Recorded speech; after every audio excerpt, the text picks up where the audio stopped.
അസ്സലാമു അലൈക്കും വറഹ്മത്തുള്ളാഹി. ഞാനിപ്പോൾ വളാഞ്ചേരിയിലെ ചരിത്രപ്രസിദ്ധമായ മൂന്നാക്കപ്പള്ളിയിലുള്ളത്. ഇവിടുത്തെ പ്രധാനപ്പെട്ട നേർച്ച അതുപോലെ തന്നെ പള്ളിയൊക്കെ നമുക്കൊന്ന് കാണാം.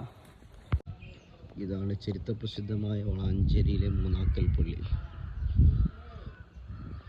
ഇവിടുത്തെ ഖബർസ്ഥാനാണ് ഈ കാണുന്നത്. ഇതിൻ്റെ മുകളിലേക്ക് സ്ത്രീകൾക്ക് വേണ്ടി പുരുഷന്മാർക്ക് വേണ്ടി ഇവിടെ കെട്ടിപ്പൊക്കിയ പഴയ കാലത്തുള്ള ഖബറുകൾ കാണാം. ഒരുപാട് മഹാന്മാർ അന്ത്യവിശ്രമം കൊള്ളുന്ന ഖബറുകളാണിത്. കാരണം നൂറ്റാണ്ടുകൾ പഴക്കമുണ്ട് ഈ പള്ളിക്ക്. ഇവിടെ പ്രധാനപ്പെട്ട നേർച്ച എന്ന് പറയുന്നത് അരി നേർച്ചയാക്കലാണ്. ഇതാണ് അരി നേർച്ചയാക്കുന്ന സ്ഥലം. ഇപ്പോഴും ഇവിടെ അരിങ്ങനെ കുന്നുകൂടി കിടക്കുകയാണ്.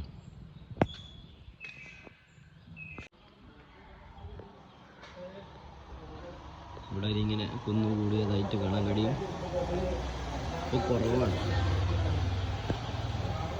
എന്ത് പ്രശ്നമുണ്ടെങ്കിലും പ്രയാസമുണ്ടെങ്കിലും ഇവിടത്തേക്ക് നേർച്ചയാക്കി കഴിഞ്ഞാൽ ഉടനെ ഫലമുണ്ടെന്നുറപ്പാണ്. അല്ലാഹു സുബ്ഹാനഹു വ തആല ഇവിടെ എത്തി സിയാറത്ത് ചെയ്യാൻ നമുക്കൊക്കെ തൗഫീഖ് നൽകട്ടെ. ആമീൻ യാ റബ്ബൽ ആലമീൻ.